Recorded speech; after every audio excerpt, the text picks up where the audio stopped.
C'est fougueux, tu vois, on se cherche encore à ce moment-là, et puis c'est clair que, boum, t'as des frères comme Tonton maintenant, Yannick par là, Nuti par là et tout ça, et ils ont pris des coups, tu vois, et puis depuis, bon, on a fait le bonhomme de chemin, et puis t'as vu, 25 ans plus tard, on est là, et on continue à battre le pavé. Exactement. En parlant, de Tonton David, quel impact, selon toi, Tonton David a eu dans la reggae music, ici en France et dans le monde?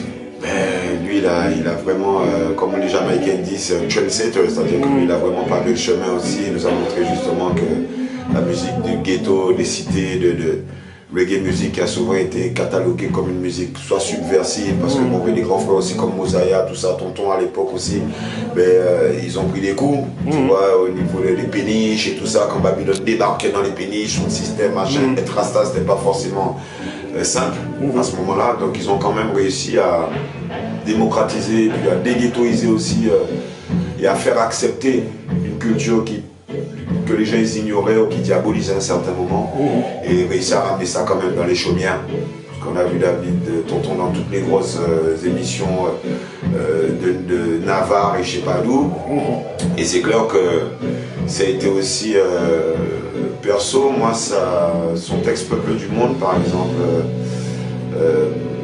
ça a été aussi une espèce de déclic aussi, même en termes identitaires, parce que c'est un message de Marcus Garvey, tu vois, issu d'un peuple qui a beaucoup souffert, nous sommes issus d'un peuple qui ne veut plus souffrir, donc à un moment, moi, cette période-là, je crois que j'avais peut-être 13, 14 ans peut-être, donc du coup, un peu ignorant, fougueux, tu vois, on se cherche encore à ce moment-là, et puis c'est clair que, boum, t'as des frères comme Tonton maintenant, Yannick par là, Nuti par là et tout ça, et c'est clair que ça m'a donné envie de chercher sur moi-même, et du coup ça m'a donné envie de chanter aussi, et la première personne qui m'a ouvert la porte de son studio, quand je suis sorti du bled, je suis arrivé à Paris, c'est Tonton.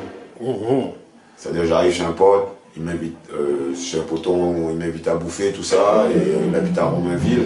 Et puis moi je lui sors tous mes lyrics et tout ça, je chantais de Boada, super chaud, j'avais mon cahier, tout ça, j'arrêtais pas, à l'époque c'était encore des cassettes, j'avais des cassettes instrumentales et tout ça.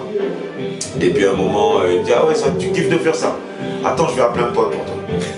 Moi je sais pas qui va appeler, c'est Jean-Charles, j'ai le big up, parce que ouais, lui, ce gars-là, il a changé ma vie aussi. Et puis au bout d'une heure après, il me dit, ouais, attends, il y a un gars qui arrive là, va voir par le balcon.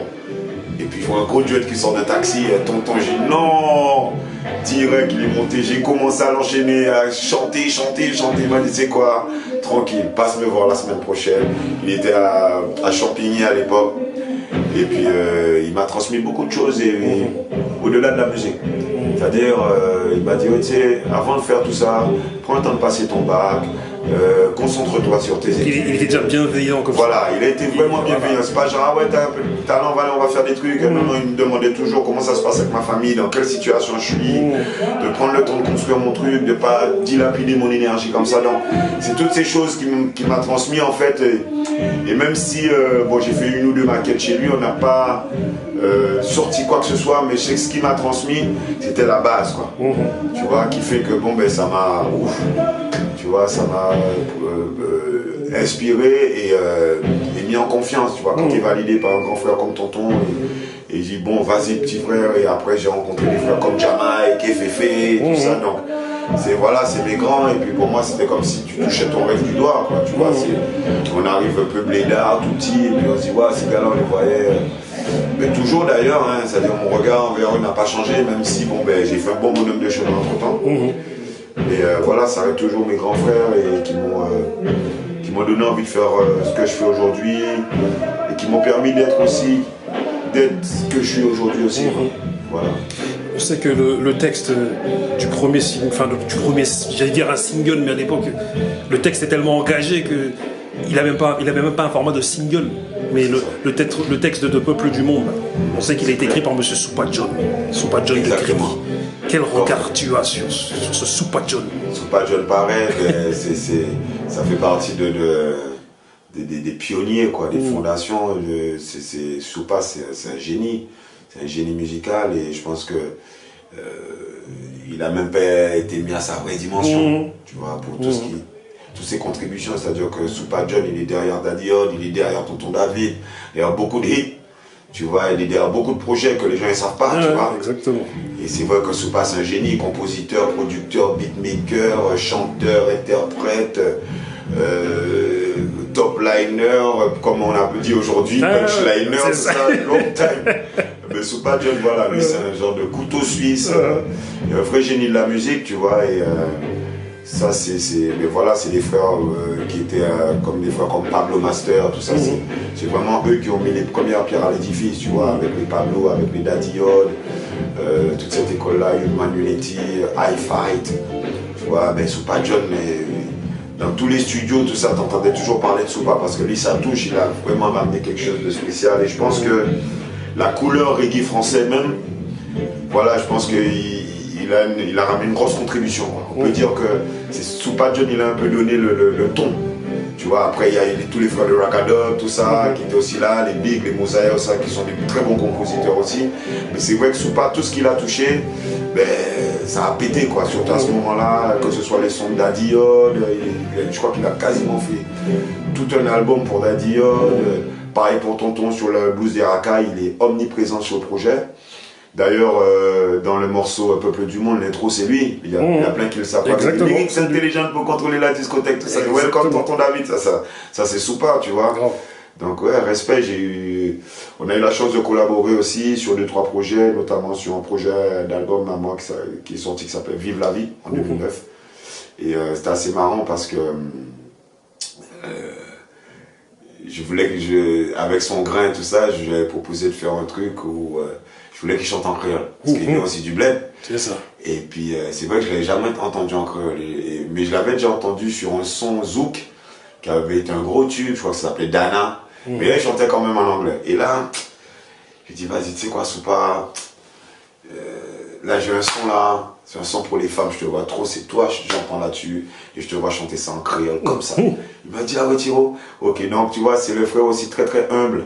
Tu vois, malgré toute son expérience, tu vois, il aurait pu me dire, mais non, t'as vu, je vais faire mon truc, tu vois. Et puis, tout de suite, je lui ai proposé le truc, il était super open. Et on a fait ça, quoi. Et puis, c'est un super bon morceau, c'est un morceau dont je suis très fier. Et qu'on peut trouver encore sur les plateformes et tout ça, quoi. Donc, big up Soupa, éternel big up à Soupa John. Il y a eu pas mal d'hommages par rapport à un grand homme. Un grand homme du milieu du reggae qui a carrément composé pour Bachung, Monsieur Rude Lion. Respect. Toi, quel regard tu as sur cette époque de Rude Lion, l'apport de Rude Lion, pas que dans la reggae musique, carrément. Oui, mais je pense que Rude Lion, que ce soit dans le hip-hop ou dans le reggae, tu vois, il a ramené une vraie contribution, une vraie pierre à l'édifice, tu vois, et justement, le concept Ghetto Youth progresse, tu vois, et moi aujourd'hui, par exemple, je bosse avec Frankie, tu vois, je vois justement la progression qui s'est faite, tu vois, et Frankie qui était justement un associé à Lion, et, tu vois, et puis moi je l'ai connu tard, enfin, parce que moi je vivais en Guadeloupe, donc je l'ai connu fin des années 90, j'ai pas mal d'amis en commun, et moi je l'ai connu aussi à Bogotop. Je l'ai connu à Bogotop. Et puis on a toujours eu une bonne vibe, tu vois, on n'a pas eu le temps de collaborer, mais moi j'ai observé beaucoup son travail, que ce soit le taf qu'il a fait avec Tonton, le taf qu'il a pu faire avec Big Red, le taf qu'il a fait avec Express D, tu vois, avec Afro Jazz et tout ça. Donc moi j'ai suivi un peu tout ça et c'est vrai que même au niveau de ses compos, puisque je crois que c'est le projet de Big Red où il a un visage un peu en cool, là, comme un dessin, la façon. Ce projet-là, je sais qu'il avait bien bossé dessus et c'est vrai que des frères comme ça, ils ont aussi ramené un certain... ils ont permis aussi à l'industrie de nous respecter un peu plus, même si c'est vrai que, tu vois, des fois la forme était hardcore, mais des fois, je pense qu'il fallait des Lions aussi pour taper du poing sur la table pour dire arrêtez de nous prendre pour des cons quand même et nous donner notre vraie place aussi, tu vois, et donc yes, respect aussi, parce que c'est des frères qui ont posé des pierres aussi qui sont éternelles, quoi. Le travail qu'ils ont posé là, ben ça va rester là et ça a permis à plein de générations aussi d'éclore aujourd'hui. C'est ça qui a donné aussi des ROF, tu vois, et 113, et, tu vois, c'est toute cette école-là en fait, tu vois. Doudou, tu vois, donc, Et vu que moi j'ai bossé pas mal avec Bougotop et tous les frères du 9-4 aussi, tu vois, on est très très connectés avec Manuké et tout ça, donc même si on se côtoyait pas directement, parce que moi je suis vraiment de la plus petite génération, mais je sais tout le travail qu'il a fait et l'état d'esprit aussi que ça a ramené aussi en termes d'autonomie, de faire les choses ensemble, tu vois, l'esprit de loyauté aussi. Et la preuve, on voit, tu vois, quand tu vois les frères de Mafia qu'un Free, comment ils ont évolué, il y a quand même cet esprit de famille qui persiste et tout le monde a évolué quand même dans un bon sens et chacun peut dire que bon, ben, là il a marqué le truc, que ce soit en groupe ou en solo, et je pense que c'est aussi des fois comme Lion qui ont contribué à tout ça aussi, à s'affirmer, à rester solide face à l'adversité, quoi, tu vois. C'est ça.